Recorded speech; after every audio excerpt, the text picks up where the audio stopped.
सिंधु घाटी सभ्यता के दूसरे चरण में आ गए। तो पहला वाला तो मैंने केवल एक रूपरेखा बताया था। आज की क्लास थोड़ी सी लंबी चलेगी। तो इंडस वैली सिविलाइजेशन का, जिसको आप ब्रॉन्ज एज के नाम से जानते हो, प्राग आद्य ऐतिहासिक काल यानी प्रोटो हिस्ट्री के नाम से जानते हो, हड़प्पा सिविलाइजेशन, प्रथम नगरीकरण का काल जानते हो, जो कि पिछले क्लास में मैंने डिस्कस कर दिया। तो अब इसमें सारे स्थलों की बात होगी, इसकी विशेषताओं की बात होगी, इसकी पतन की बात होगी। ठीक है ना। तो चलते हैं, क्लास को शुरू करते हैं। जो नए लोग हैं वो सब्सक्राइब जरूर करेंगे। देखिए, पिछले वाले क्लास में हमने बताया था कि इसका भौगोलिक विस्तार क्या है। मांडा जिला जम्मू कश्मीर से लेके दक्षिण में कहाँ बेटा, दैमाबाद। ये साउथ हो गया, ये नॉर्थ हो गया। ये ईस्ट आपका, पूरब में क्या, आलमगीरपुर हिंडन नदी के किनारे है, और ये सुतका गेंडोर है, बलूचिस्तान। देखो, दैमाबाद प्रवरा नदी के किनारे है। तो ये सारी चीज़ें जानिएगा, आगे हम बताते चलेंगे। सारे फैक्ट जानिए, तब आपको अच्छा लगेगा। देखिए, अब ये चीज़ जान लीजिए, कभी कभी अगर जैसे यूजीसी की जो तैयारी करते हैं बच्चे, उनके लिए बड़ा उपयोगी है। जो एमए एंट्रेंस की तैयारी करेंगे उनके लिए उपयोगी है, और कभी कभी प्री और मेंस के लिए उपयोगी हो सकता है ये। ठीक है ना। तो ध्यान लीजिएगा, पहले इसको बता दे रहा हूँ। सबसे पहला उत्खनन स्थल क्या है, हड़प्पा। ठीक है ना। मांट गोमरी पंजाब पाकिस्तान में पड़ता है। 1921 में उसका उत्खनन हुआ।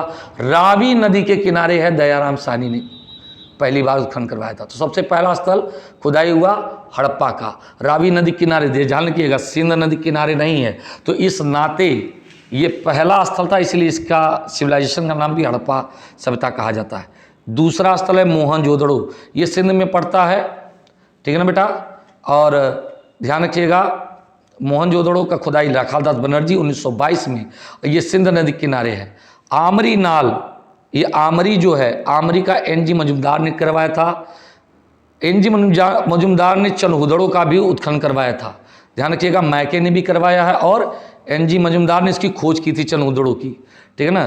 तो मैके ने इसकी अथवा किया था। तो चनहुदड़ो और मोहनजोदड़ो एक दूसरे के ठीक सामने, एक इस नदी किनारे है सिंध के इधर, एक सिंध के उधर क्षेत्र में है। ठीक है ना। अब देखिए अगला क्या, सुतका गेंडोर। ये सुतका गेंडोर अभी पढ़ाया आपको कि सबसे आपका पश्चिमी स्थल है सुतका गेंडोर, बलूचिस्तान में है।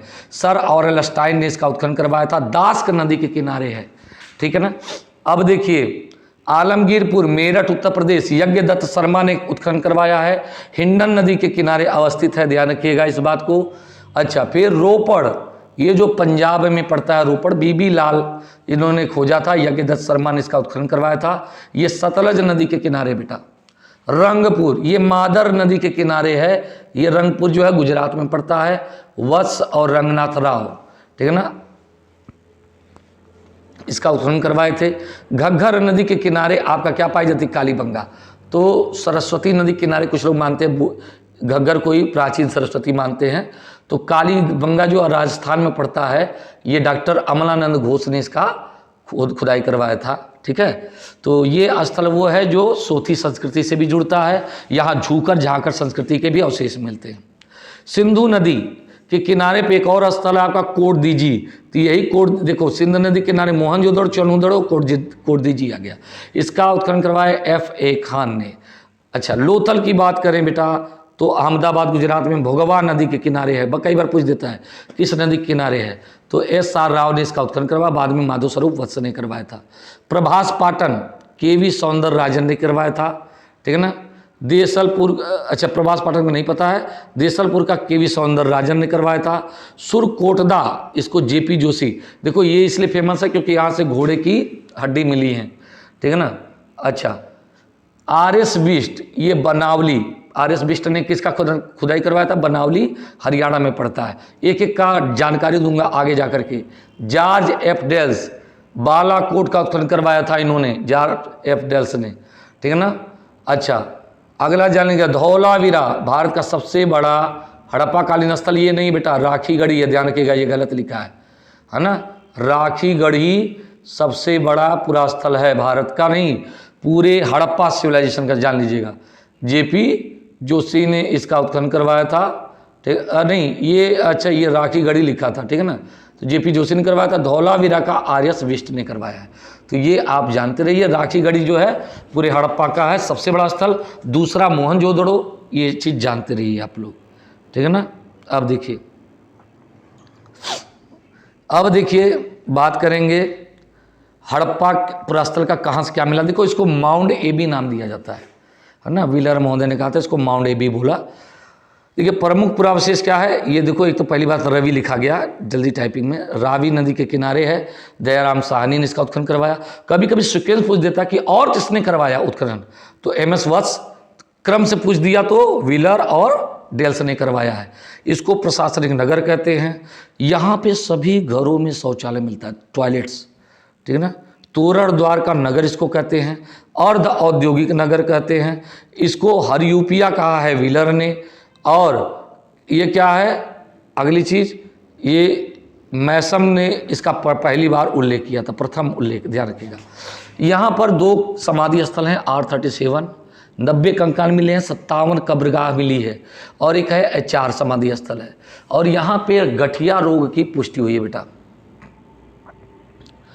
अब अगर बात करें F टीला की, तो यहाँ पे 18 गोलाकार चबूतरा मिला है, 15 कमरों वाला श्रमिक आवास मिला है, 6 खानों में 2 पंक्तियों में नागार मिला है। ओखली में जौ और गेहूं का साक्ष्य है। जो टीला ई है वो निचला नगर कहा जाता है। यहाँ पर एक चीज़ और क्या मिलता है, सूती कपड़े की छाप, शंख से निर्मित बैल, 16 तांबे की भट्टी, तांबे की 2 पहियों वाला रथ, तांबे की इक्का गाड़ी, तांबे का पैमाना, सर्प को पकड़े हुए गरुड़ वाला मुहर, ध्यान के पूछ देता है, खरगोश कुत्ते का अंकन, ठीक है ना।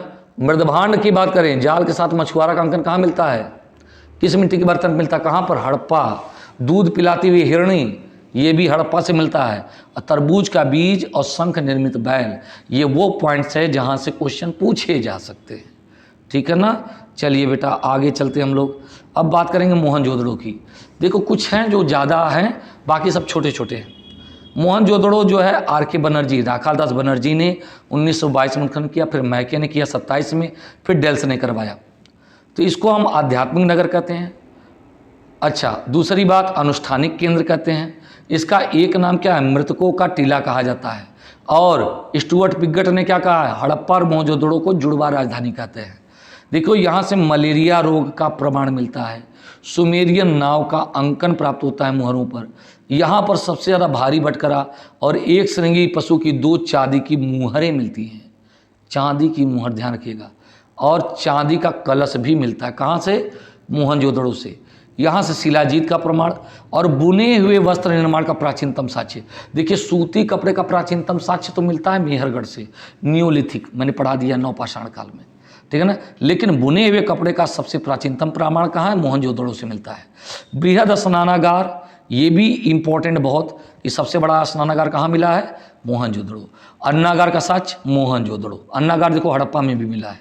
पुरोहित आवास, सभा भवन मिला है ना, 20 खंभों वाला। L आकार की इमारतें मिली हैं। वाटर प्रूफिंग की व्यवस्था दिख रही है ना।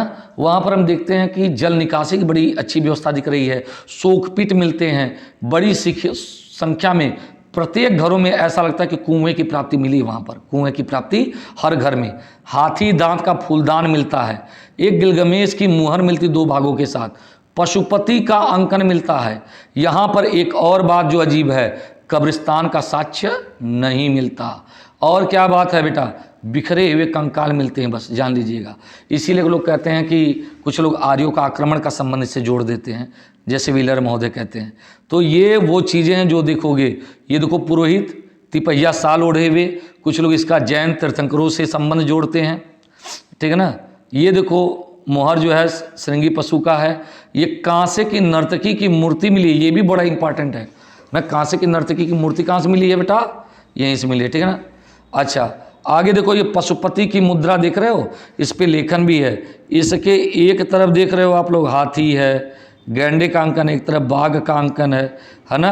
ये आप देख सकते हो, नीचे हिरण बैठी हुई है ना। ये देखो बैल का अंकन है, बैल, एक गैंडा, हाथी, बाघ और नीचे बैठा हुआ हिरण, इसका अंकन है। 2 सिंग वाले मतलब मुकुट पहना हुआ है, पहने हुए हैं। तो ये सारी चीज़ें आपको पता चल गया होगा, ठीक है ना। तो ये सब कहाँ से मिला बेटा, मोहनजोदड़ो से, ठीक है ना।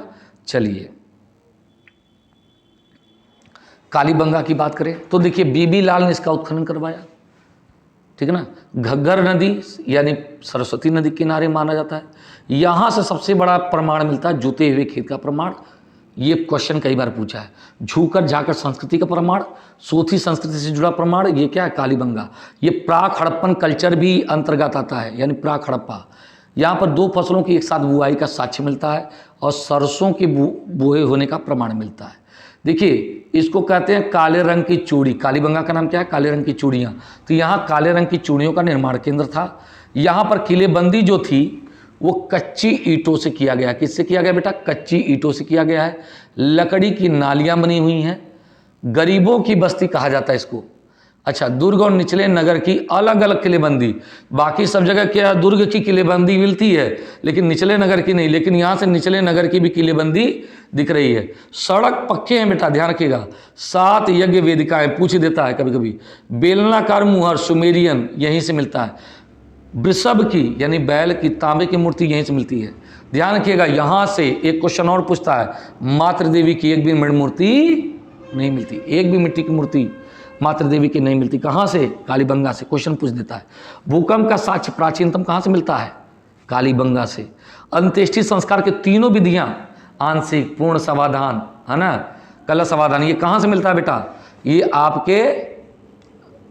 आपके कालीबंगा से मिलता है। ऊंट की हड्डी केवल यहीं से मिलती है, ध्यान रखिएगा। एक पल्ले की किवाड़, मिट्टी की खिलौना गाड़ी, तंदूर का साक्ष्य, फर्श अलंकृत, है ना, अलंकृत ईंटों से बना हुआ फर्श, हाथी दांत की कंघी, शैल्य क्रिया के प्रमाण यानी सर्जरी हुआ है ना, एक बच्चे की जो 6 जगहों पर कपाल छिद्र है, कांसे का दर्पण, पत्थर का लिंग और चक्की इत्यादि यहाँ से प्राप्त हुआ है। दशरथ शर्मा और संकालिया इसको तीसरी राजधानी मानते हैं। तो ये सारी बातें जो कालीबंगा से इंपॉर्टेंट है मैंने बता दिया, ठीक है ना। अच्छा, आगे चलते हैं। देखिए सोनौली बहुत इंपॉर्टेंट है, ये बागपत जिला में पड़ता है, उत्तर प्रदेश के, यमुना नदी के किनारे है। इसका उत्खनन DV शर्मा ने करवाया था। सबसे बड़ी बात जो सामने आती है, उत्तर हड़प्पा कालीन विशाल कब्रगाह मिला है। 125 मानव समाधान यानी 116 कब्र है। रथ का साक्ष्य मिलता है। सबसे बड़ी बात ये, रथ जो कि घोड़े के द्वारा जो खींचा जाने वाला रथ है, वो इसका साक्ष्य यहाँ से मिलता है। और 3 शवों को एक साथ एक कब्र में दफनाया गया है। हृदय के आकार का कंगन, 2 मुहा संगी तलवार, ठीक है ना, मानव निर्मित पुतला और एक बकरे का सिर, सोना और तांबे की प्राप्ति हुई कब्र में। तो ये बात आप जानिएगा, सोनौली ये नया स्थल है जो खोजा गया है। चलिए आगे बढ़ते हैं। चनउदड़ो, देखिए ये सिंध नदी के किनारे है। इसका उत्खनन करवाया था अर्नेस्ट मैके ने, है ना। इसको भारत का क्या कहते हैं, अर्नेस्ट मैके को भारत का सैफील्ड कहते हैं। देखो यहाँ पर किलेबंदी का साक्ष्य मिलता है, एकमात्र स्थल। इसीलिए पूछ देगा कि कौन सा ऐसा स्थल है जहाँ से किलेबंदी का साक्ष्य नहीं मिलता, तो वो चनउदड़ो। यहाँ से भी झूकर झांगर संस्कृति के अवशेष मिलते हैं। ध्यान रखिएगा, यहाँ पर सबसे ज़्यादा क्वेश्चन यहाँ से पूछता है कि सीप या अस्थि या खिलौना या मनके बनाने की उद्योग या कारखाना कहाँ से प्राप्त होता है, तो चनउदड़ो। ध्यान रखिएगा। भाला फेंकते हुए पुरुष, लिपस्टिक, ये काजल, पाउडर, वक्राकार ईंट, मिट्टी की पक्की नालियाँ, ये सभी चनउदड़ो की खास विशेषता है, ध्यान रखिएगा। धौलावीरा, ये भी एक बहुत बड़ा इंपॉर्टेंट है। इसकी खुदाई खोज तो JP जोशी ने किया था और खुदाई RS विष्ट ने महोदय ने करवाया। इसको देखो क्या कहते हैं, लेक सिटी। और एक बात और जान लीजिए, कर्क रेखा पर स्थित है। और प्रथम प्रयोगीय खगोलीय प्रयोगशाला कहाँ से साक्ष्य मिलता है, धौलावीरा से। ध्यान रखिएगा, ये एक चतुष्कोणीय नगर है जो 3 भागों में बटा था, ऊंचा नगर, मध्यम नगर और निचला नगर। तो 3 नगर हो गए। तो 3 नगर एकमात्र स्थल कौन सा है, धौलावीरा, ये पूछ देता है कभी कभी। और किस लिए जाना जाता है, कुशल जल प्रबंधन के लिए। 16 तालाब मिलते हैं। नेवले की मूर्ति यहाँ से मिलती है। और क्या मिलता है, राखी गढ़ी के बाद भारत का, पाकिस्तान को मिला करके नहीं, भारत का दूसरा सबसे बड़ा स्थल, ठीक है ना। नहीं तो अगर पाकिस्तान को मिलाकर बोलोगे तो दूसरा सबसे बड़ा स्थल क्या हो जाएगा, मोहनजोदड़ो हो जाएगा। ध्यान रखिएगा। सुनामी का साक्ष्य कहाँ से मिलता है, यहीं से। स्टेडियम का साक्ष्य मिलता है बेटा, 10 अक्षरों वाला शिलालेख मिलता है। ये भी बड़ा इंपॉर्टेंट है। शिलालेख, शिलाफलक लेख मिलता है, सबसे बड़ा, है ना, तो अभिलेखी प्रमाण कहाँ से मिलता है? धौलावीरा से। तो ये भी इम्पोर्टेंट है, सुनामी भी इम्पोर्टेंट, स्टेडियम भी, है ना, 3 भागों में बटा हुआ है, जल प्रबंधन की बात, नेवले की मूर्ति, है ना, तो ये सब आप समझ सकते हो। विश्व का सबसे बड़ा जलाशय का प्रथम प्रमाण यहाँ से मिलता है। सर्वाधिक सुरक्षा प्राचीर, बुर्ज और प्रवेश द्वार यहाँ से प्राप्त होते हैं, ध्यान रखिएगा। समझ गए होंगे कि कितना इंपॉर्टेंट है। राखी गढ़ी, देखिए सूरज भान ने इसका उत्खनन करवाया था। ये जान लो सबसे बड़ा हड़प्पी स्थल हो गया आज के डेट में, सबसे बड़ा हड़प्पा स्थल हो गया। पिछली वाली क्लास में बताया था। यहाँ से टेराकोटा के बने हुए पहिए मिले हुए हैं। प्राक हड़प्पा से लेकर उत्तर हड़प्पा के साक्ष्य मिलते हैं बेटा यहाँ पर। यहाँ पर भी आपको क्या है, वही जोकर जागर संस्कृति से लेकर के क्या वो प्राक हड़प्पा वाला भी साक्ष्य मिलता है, ठीक है ना। अच्छा, टी आकार की यज्ञ वेदी मिलती, टी आकार की यज्ञ वेदी, ठीक है ना, इस आकार में यज्ञ वेदी मिलती है, ठीक है ना। हड्डी की सुई मिलती है, मनके बनाने और नक्काशी की कार्यशाला मिलती है, लकड़ी का ताबूत देख लो, युग्म समाधान और पिट्ठू का खेल जो लड़के खेलते हैं, पिट्ठू छूने वाला, है ना, उसका खेल का प्रमाण और बिना लेख की मोहर, ये राखी गढ़ी का ये पूरा चीजें हो गई। लोथल क्या है? क्वेश्चन पूछता है भोगवा नदी से कि लोथल किस नदी किनारे है, तो भोगवा नदी किनारे। किसने उत्खनन करवाया? एस.आर. राव ने, ठीक है ना। एस.आर. राव को मैरीटाइम आर्कियोलॉजी का जनक कहते हैं। एस.आर. राव ने ही द्वारिका का खोज किया था, ये बात जानते रहिएगा। तो एक चीज़ और जानिएगा, सबसे बड़ी बात कि संपूर्ण बस्ती एक सुरक्षा प्राचीर से घिरी है। यानी यहाँ पे जो 2 नगर है, ऊंचा नगर और निचला नगर, है ना, दोनों क्या है, एक ही सुरक्षा से घिरा हुआ है, पूरा घेरा, मतलब निचला नगर भी एक साथ घेर दिया गया है। और ध्यान रखिएगा, इसका नगर का प्रवेश द्वार पश्चिम की ओर खुलता है, ध्यान रखिएगा इस बात को।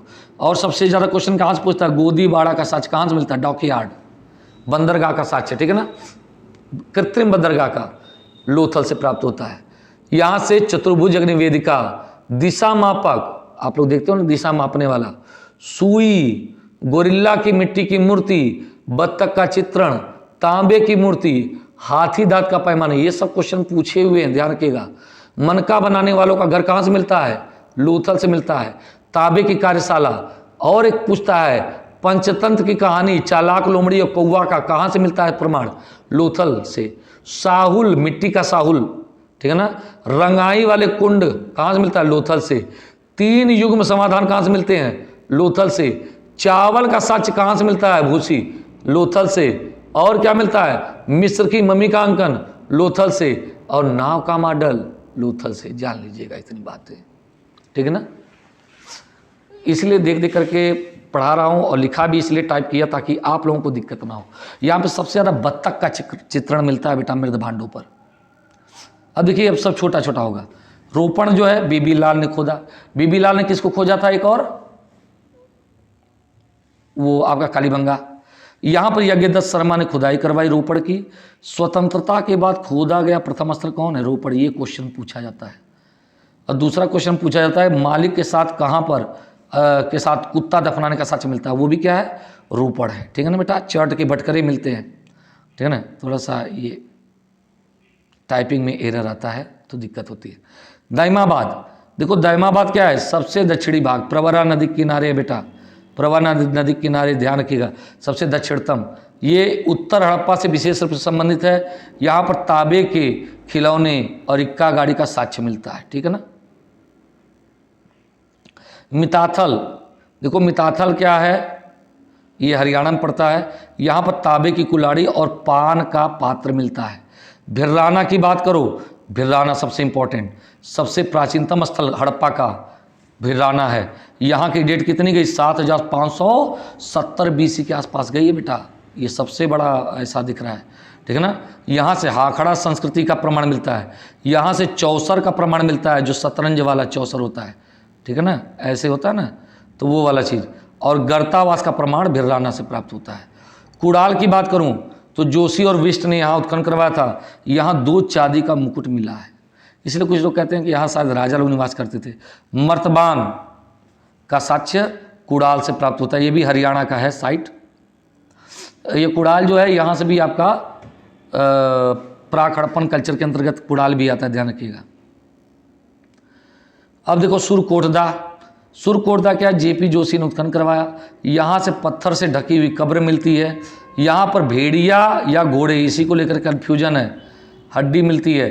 4 कलश समाधान मिलते हैं। अस्थाई सेना या सैनिक का प्रमाण मिलता है, इसलिए को लोग कहते हैं यहाँ अस्थाई सेना का प्रमाण मिलता है। तराजू का पलड़ा, ये सारी चीज़ सुरकोटदा से मिली है। तो ये घोड़े की हड्डियों का एकमात्र प्रमाण कहाँ से मिलता है? सुरकोटदा से। और भी कुछ प्रमाण है जिससे पता चलता है कि घोड़े से तो परिचित थे, लेकिन एनसीईआरटी क्या कहता है कि कौन सा ऐसा स्थल है जहाँ से हमको हड़प्पा वाले पशु से, मतलब सॉरी, वो कौन सा ऐसा हड़प्पा सभ्यता का वो कौन सा ऐसा स्थल है जहाँ से क्या घोड़े की हड्डी मिलती है? तो सुरकोटदा। एक क्वेश्चन ने पूछेगा कि हड़प्पा सभ्यता किस पशु से संबंधित परिचित नहीं थे, वो कौन सा था? घोड़ा। अजीब बात है। खैर, ये इतिहास वाले लोग जाने, मतलब इतिहास तो मैं भी पढ़ाता हूँ, इतिहासकार हूँ, पर अब हमारे पुरोधा लोग उसको बदलना नहीं चाहते, तो हम लोग क्या करें, वही चलाना चाहते हैं। देखो बनावली से आर्यस बिष्ट ने उत्खनन करवाया। यहाँ से बड़ा संस्कृति का अवशेष मिलता है। ये उत्तर हड़प्पा कालीन अवशेष मिलता है बनावली से। पक्की ईंट के कुएं मिलते हैं, कुआं मिलता है, ठीक है ना, कुआं मिलता है। मिट्टी का हल कहाँ से मिलता है? बनावली, यही पूछता है सबसे ज़्यादा, ठीक है ना। धनाढ़ व्यापारी का घर, जौहरी के मकान से सोना, तारांकित क्षेत्र में बटी हुई सड़कें, इसको एक समृद्ध लोगों का शहर कहा जाता है। अग्निकुंड का साक्ष्य, कसौटी पत्थर, है ना, कसौटी मतलब शुद्धता मापने वाला, है ना, खाई का साक्ष्य, ये सब बनावली से मिलता है। विशेषकर मिट्टी का हल ज़्यादा पूछा है। अब रंगपुर की बात करें बेटा, बस थोड़ा सा, चिंता मत करो, बस थोड़ा सा है। और रंगपुर की बात करें तो मादर नदी किनारे SR राव महोदय ने इसको उत्खनन करवाया। यहाँ से पीली मिट्टी का साक्ष्य मिलता है। धान की क्या है, भूसी मिलती है, बाजरा मिलता है। मिट्टी की घोड़े की 2 मूर्ति मिलती है, देखो फिर प्रमाण मिला घोड़े का। मृदभांड पर घोड़े का अंकन, देखो फिर मिला। फिर भी कहते हैं कि हड़प्पा वालों को घोड़े से परिचित नहीं थे। चलो भैया, रंगपुर प्रभास पाटन, ये देखिए, ये हड़प्पा के औरस पुत्र कहे जाते, किसको?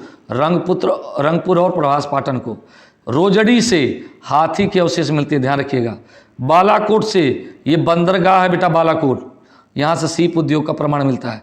नौसारों से सिंदूर भरी मांग वाली मूर्ति मिली है, ध्यान रखना, सिंदूर का प्रमाण। शिकारपुरा से सर्वाधिक पशु हड्डी मिलती है, ये भी क्वेश्चन बहुत इंपॉर्टेंट पूछा है। आलमगीरपुर से यज्ञदत्त शर्मा ने उत्खनन करवाया था, खुदाई और सूती कपड़े का साक्ष्य यहाँ से मिलता है, और सबसे पूर्वी क्षेत्र का है और हिंडन नदी के किनारे बसा है, तो ध्यान रखिएगा आलमगीरपुर। मांडी, यह टकसाल क्षेत्र था। मांडा नहीं, मांडा वो अलग हो गया, वो जम्मू कश्मीर का हो गया, मांडी अलग है, ठीक है ना, ये भी उत्तर प्रदेश में है शायद मांडी। वो मांडा जो है वो जम्मू कश्मीर में है। अब लिपि की बात करें तो इसकी लिपि भाव चित्रात्मक है। लेखन दाएं से बाएं लिखे जाते थे। तो वो जो एक चित्र दिखाए थे ना पशुपति की मुद्रा वाला, उसके ऊपर देखो लेखन बना हुआ है, दाएं से बाएं लिखते थे। कुल अक्षर 400 से अधिक प्राप्त हो चुके हैं। और सबसे बड़ा शिलाफलक लेख कहाँ से हमको मिलता है? धौलावीरा से। अभी पढ़ाए थे धौलावीरा में आपको, ठीक है ना, 10 अक्षरों वाला। कहाँ से? 10 अक्षरों वाला। इसके अलावा कहाँ से मिलता है? मुहरों पर अंकन मिलता है, ठीक है ना। ये सब चीज़ें जानिएगा आप लोग। पतन की बात करते हैं। देखो बेटा, कैनेडी महोदय ने कहा कि महामारी की वजह से, जैसे मलेरिया बताया ना, लकवाग्रस्त लड़के की प्रमाण मिलता है कालीबंगा से, तो महामारी की वजह से पतन हुआ, कैनेडी कहते हैं। लैम्ब्रिक, डेल्स और वत्स महोदय कहते हैं कि नहीं, नदी का मार्ग जब बदल गया तो हड़प्पा सभ्यता का पतन हो गया। तो जिस स्थल पे नदी बहती थी तो उसी किनारे लोग बसे हुए थे, नदी ने मार्ग बदल लिया तो लोगों ने या तो वहाँ से माइग्रेट कर गए, या तो फिर स्थानांतरित हो गए, या तो फिर क्या हो गया, उस स्थल का धीरे धीरे पतन हो गया, ठीक है ना। स्टाइन और घोष ये कहते हैं जलवायु परिवर्तन की वजह से जलवायु में बदलाव हुआ, इसलिए अमलानंद घोष, RL स्टाइन, ठीक है ना। ये ऐसा क्या है, MS साहनी जो हैं, बीरबल साहनी नहीं बेटा, ये साहनी है, M साहनी है, वो भूतात्विक परिवर्तन की वजह से जो नीचे स्थिति बदली तो बाढ़ आया, बाढ़ की वजह से, जल प्लावन की वजह से क्या हुआ, ये पतन हुआ। तो ये साहनी महोदय कहते हैं। बीबी लाल कहते हैं कि व्यापार में शिथिलता को कारण मानते हैं। कौन? बीबी लाल, ठीक है ना। फेयर सर्विस कहते हैं पारिस्थितिकी असंतुलन, यानी इकोसिस्टम गड़बड़ा गया था, fair service. M R Mughal, शुष्कता की वजह से। बाढ़ को मार्शल मैके और राव ने साबित किया, क्योंकि बाढ़ का सबूत जो है लोथल से भी मिलता है ना, और मोहनजोदड़ो से भी मिलता है। तो बाढ़ कारण मानते हैं मार्शल मैके और राव। और आर्य आक्रमण व्हीलर महोदय कहते हैं, मार्टिमर व्हीलर, पिगट और मैके। ध्यान रखिएगा, व्हीलर को स्तरीकरण और त्रिविमी पद्धति को भारत में लाने का श्रेय जाता है। तो आर्य आक्रमण का ये पिगट, व्हीलर और मैके। तो ये जान लीजिए पतन कैसे हुआ, डिक्लाइन, ये उनके बारे में बता दिया हूँ। अब देखिए विशेषता की बात करें तो पहली बात तो दुर्गीकरण का साक्ष्य, ठीक है ना। हमने बताया ना आपको, अधिकांश नगर चाहे हड़प्पा हो, मोहनजोदड़ो हो, सब जगह क्या है, दुर्गीकरण का साक्ष्य मिलता है। केवल कहाँ से नहीं मिलता, चनहुदड़ो से नहीं मिलता। दूसरी बात, दुर्गीकरण मिलता है कहाँ पर, लोथल में, लेकिन पूरा नगर ही एक रक्षा प्राचीर से घिरा है, एकमात्र स्थल लोथल। और कालीबंगा ऐसा स्थल है जहाँ पर ऊंचा नगर और निचला नगर दोनों अलग अलग सुरक्षा प्राचीर से घिरे हैं। तो दुर्गीकरण हो गया। उस समय क्या है, बुर्ज बने हुए हैं, ध्यान रखिएगा। नगर योजना की बात करें, नगर योजना की बात करें तो ग्रिड सिस्टम पे बनी हुई हैं नगरें, है ना।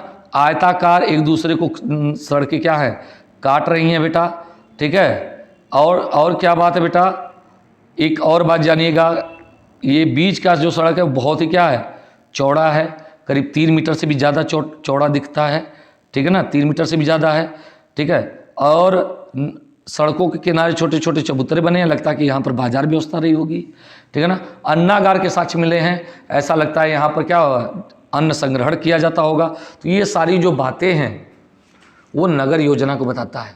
और जल निकासी का उत्तम प्रबंध भी यहीं से मिलता है, ठीक है ना। तो आगे बात करते हैं आवास निर्माण की।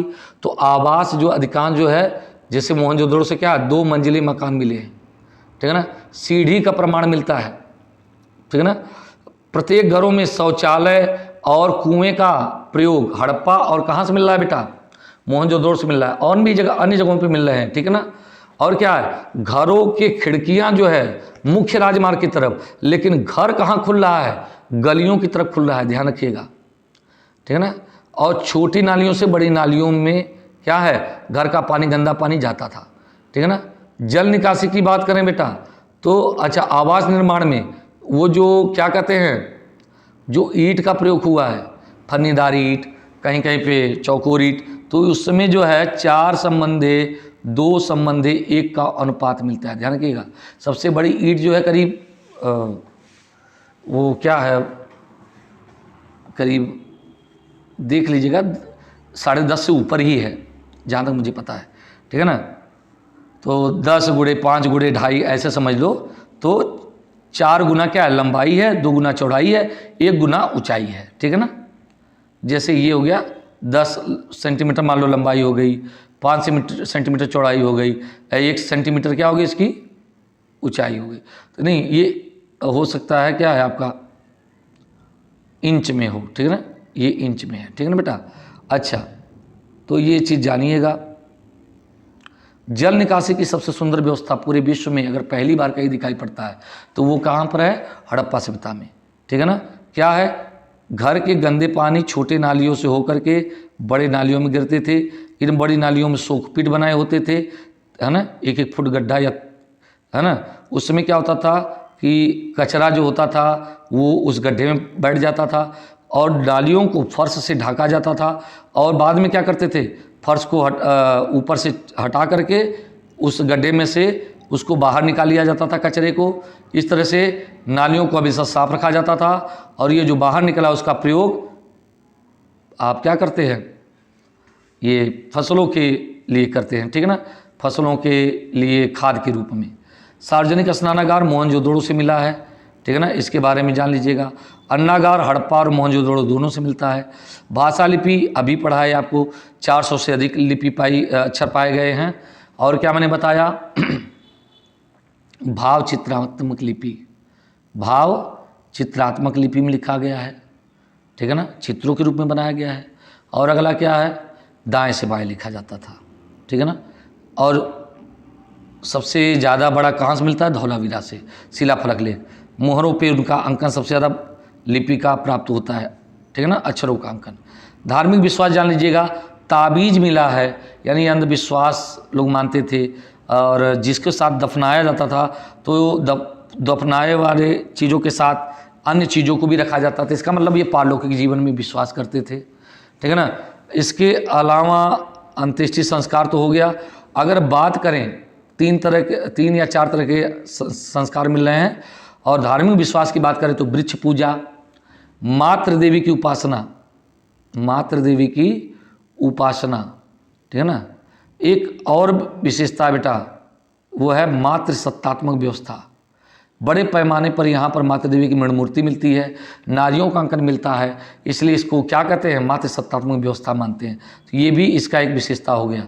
दूसरी बात, लिंग और योनि की पूजा बड़ी पैमाने पर कहाँ मिलती है, कहाँ से मिलता है बेटा, हड़प्पा सभ्यता से, लिंग और योनि का साक्ष्य, ठीक है ना।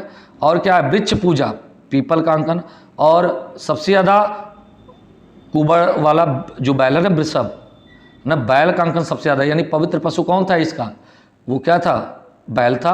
और एक और था, यूनिकॉर्न था। गोदीबाड़ा की बात करें तो ये व्यापार वाणिज्य ईरान से होता था इनका, है ना। जैसे लाजवर्द मणि आ गई ईरान से, है ना, टीन आ गया ईरान से। तो इस तरह से अफगानिस्तान से, दक्षिण भारत से सोना आता था, तो व्यापार होता था। गोदीबाड़ा का साक्ष्य जो है, बालाकोट हो गया, सुदका गेंडूर हो गया, है ना, लोथल हो गया, तो ये गोदीबाड़ा और बंदरगाह हो गए। और इसका संबंध किससे है, सुमेरियन। यहाँ के कई चीज़ें कहाँ मिलती हैं हमको, सुमेरिया में मिलता है, मतलब मेसोपोटामिया, तो ईरान में से प्राप्त होता है। निप्पुर, ऊर, कीस, है ना, वहाँ से हड़प्पा मुहरें मिलती हैं, और उनका अंकन यहाँ से मिलता है, बेलनाकार मुहरें मिलती हैं, ठीक है ना। अच्छा, मिस्र की मम्मी कहाँ से मिलती है, लोथल से मिलती है। इसका मतलब मिस्र की सभ्यता और मेसोपोटामिया की सभ्यता के साथ इनका संपर्क था। कला स्थापत्य की बात करें तो धातु का यहाँ पर क्या दिख रहा है, उत्कर्ष दिख रहा है। पत्थर के सिलखड़ी की मोहरें मिल रही हैं, मिट्टी के बने हुए खिलौने मिल रहे हैं, तांबे के बने हुए खिलौने मिल रहे हैं, है ना, मूर्तियाँ मिल रही हैं, कांसे की नार्तकी की मूर्ति मिल रही है, ठीक है ना।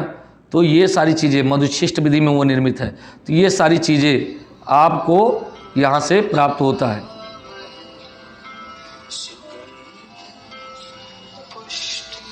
रुको बेटा, डिस्टर्बेंस हो रहा है, अब इसको हटा देते हैं, ठीक है। अच्छा, अब आगे हम देखते हैं कला स्थापत्य की बात करते हैं बेटा।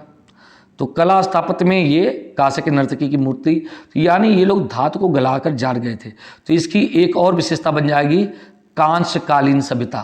तो ये बहुत बड़ी बात थी, कांस्य का प्रयोग, है ना, तांबा और टीन मिलाकर के, तांबा और जस्ता मिलाकर के कांसा बनाया जाता था, ठीक है ना। और कांसे की बनी हुई मूर्ति बहुत फेमस है, और ये कांस्यकालीन सभ्यता के नाम से भी जाना जाता है। तो ये विज्ञान, प्रौद्योगिकी, कला स्थापत्य दोनों में आ जाएगा। तो मातृसत्तात्मक, है ना, मातृसत्तात्मक और कला स्थापत्य, अंत्येष्टि संस्कार, ये इसके अन्य विशेषताओं में आएंगे। तो ये चीज़ें आप जान लीजिएगा, कुछ पुस्तकें हैं इनको जान लीजिए, इंपॉर्टेंट हैं। जॉन मार्शल ने क्या लिखा है, Mohenjodaro and the Indus civilisation. Stuart Piggott ने लिखा द प्री हिस्टोरिक इंडिया, ठीक है ना। Mortimer Wheeler, Indus civilisation.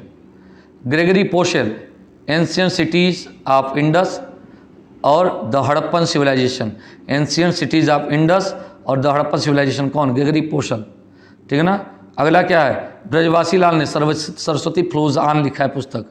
Mark Kenoyer, ancient cities of Indus civilisation, ancient cities of Indus civilisation, Mark कैन्योर।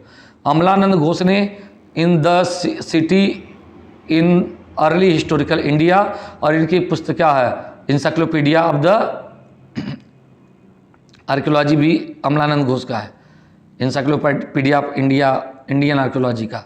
तो द सिटी इन एंड क्या है, the city in early historical India, Amalananda Ghosh.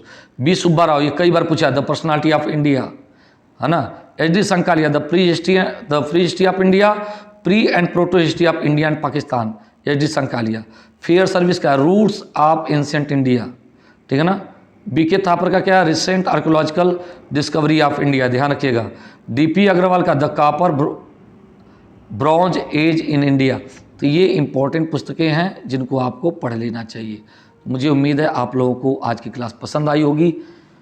मन से पढ़ना, ये ज़रूरी नहीं कि सर इतना लंबा पढ़ा दिए, मात्र 34 मिनट में पढ़ाया हूँ, ठीक है ना। तो थैंक यू फॉर वॉचिंग।